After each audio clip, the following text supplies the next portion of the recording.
What's your source of belief in situations like this? When the engineering problem is so difficult, there's a lot of experts, many of whom you admire, who have failed in the past. Yes. And a lot of people, a lot of experts, maybe journalists, all the kind of, the public in general have a lot of doubt about whether it's possible. And you yourself know that even if it's a non-null set, non-empty set of success, it's still unlikely or very difficult. Like, where do you go to, both personally, intellectually, as an engineer, as a team, like for source of strength needed to sort of persevere through this and to keep going with the project, take it to completion? A source of strength. I just really not how I think about things. I mean, for me, it's simply this is something that is important to get done. And we should just keep doing it, or die trying. And I don't need a source of strength. So quitting is not even like... it's not in my nature. Okay. And I don't care about optimism or pessimism. Fuck that, we're going to get it done. Going to get it done. Can you then zoom back in to specific problems with Starship or any engineering problems you work on?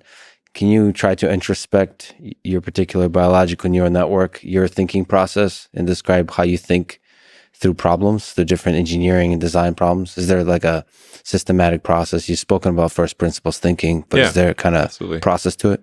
Well, like saying like physics is a law and everything else is a recommendation. Mm-hmm. Like I've met a lot of people who can break the law, but I haven't met anyone who could break physics. So the first, for any kind of technology problem, you have to sort of just make sure you're not violating physics. And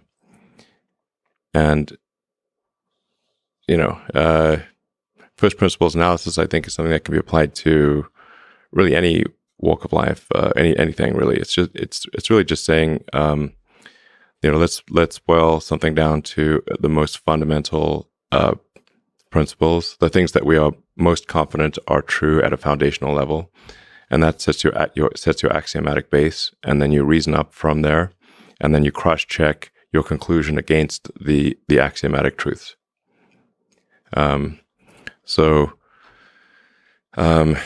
Some basics in physics would be like, are you violating conservation of energy or momentum or something like that? Then it's not going to work. And then another good physics tool is thinking about things in the limit. If you take a particular thing and you scale it to a very large number or to a very small number, how do things change? Both like like in number of things you manufacture, something like that, and then in time. Yeah, like let's say take an example of like manufacturing, which I think is just a very underrated problem. And like I said, it's much harder to take an advanced technology product and bring it into volume manufacturing than it is to design it in the first place. So let's say you're trying to figure out like, why is this part or product expensive? Is it because of something fundamentally foolish that we're doing, or is it because our volume is too low? And so then you say, okay, well, what if our volume was 1 million units a year? Is it still expensive? That's what I mean by thinking about things in the limit. If it's still expensive at 1 million units a year, then volume is not the reason why your thing is expensive. There's something fundamental about the design. And then you can focus on reducing complexity or something like that in the design. You could change the design to change the part to be something that is not fundamentally expensive. But like that's a common thing in rocketry because the unit volume is relatively low, and so a common excuse would be, well, it's expensive because our unit volume is low. And if we were in like automotive or something like that, or consumer electronics, then our costs would be lower. I'm like, okay, so let's say now you're making 1 million units a year. Is it still expensive? If the answer is yes, then economies of scale are not the issue. Do you throw into manufacturing? Do you throw like supply chain You talked about resources and materials and stuff like that. Do you throw that into the calculation of trying to reason from first principles, like how we're going to make the supply chain work here? Yeah. And then the cost of materials, things like that? Or is that too much? Exactly. So, another a good example, I think, of thinking about things in the limit is if you take any any product, any machine or whatever, like take a rocket or whatever, and say, if you look at the raw materials in the rocket, so you're going to have like aluminum, steel, titanium, Inconel, specialty alloys, copper, and you say, what's the weight of the constituent elements of each of these elements, and what is their raw material value?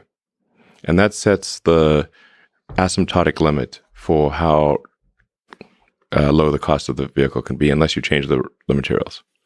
So, and then when you do that, call it like maybe the magic wand number or something like that. So that would be like if you had like just a pile of these raw materials here, and you could wave the magic wand and rearrange the atoms into the final shape.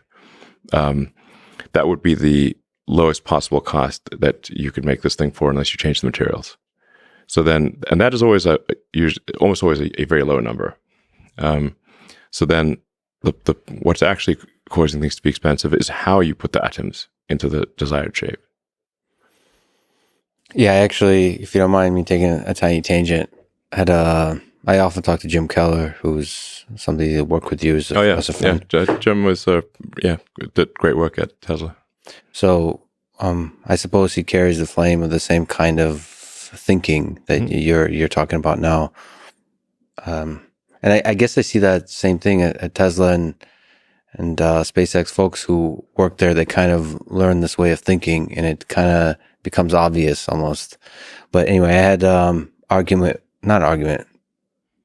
he educated me about how cheap it might be to manufacture a Tesla bot. We had an argument. How can you reduce the cost of scale of producing a robot? Because I got a chance to interact quite a bit, obviously in the academic circles with humanoid robots, and then Boston Dynamics and stuff like that. And they're very expensive to build. Mm-hmm. And then Jim kind of schooled me on saying like, okay, like this kind of first principles thinking of how can we get the cost of manufacture down. I suppose you do that. You have done that kind of thinking for Tesla bot and for all kinds of complex systems that are traditionally seen as complex. And you say, okay, how can we simplify everything down? Yeah.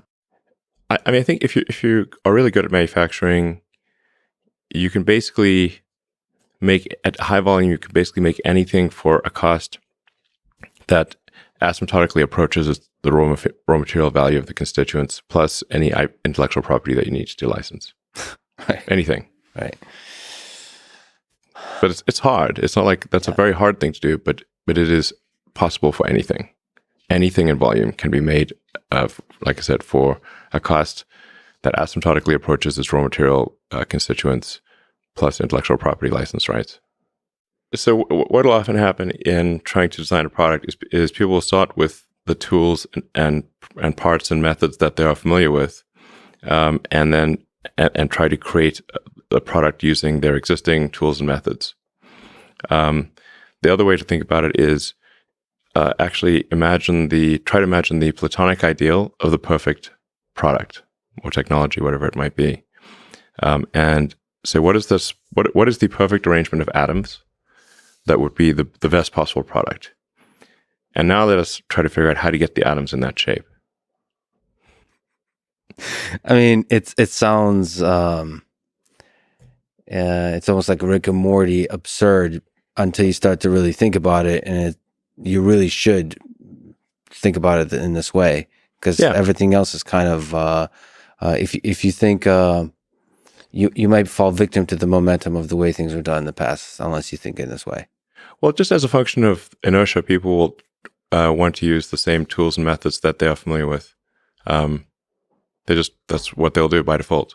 Yeah. And then that will lead to an outcome of things that can be made with those tools and methods, but is unlikely to be the platonic ideal of the perfect product. So that's why it's good to think of things in both directions. So like, what can we build with the tools that we have? But also, what is the theoretical perfect product look like? And that theoretical perfect product is going to be a moving target, because as you learn more, the definition of that perfect product will change, because you don't actually know what the perfect product is, but you can successfully approximate a more perfect product. So thinking about it like that, and then saying, okay, now what tools, methods, materials, whatever, do we need to create in order to get the atoms in that shape? But people rarely think about it that way. But it's a powerful tool.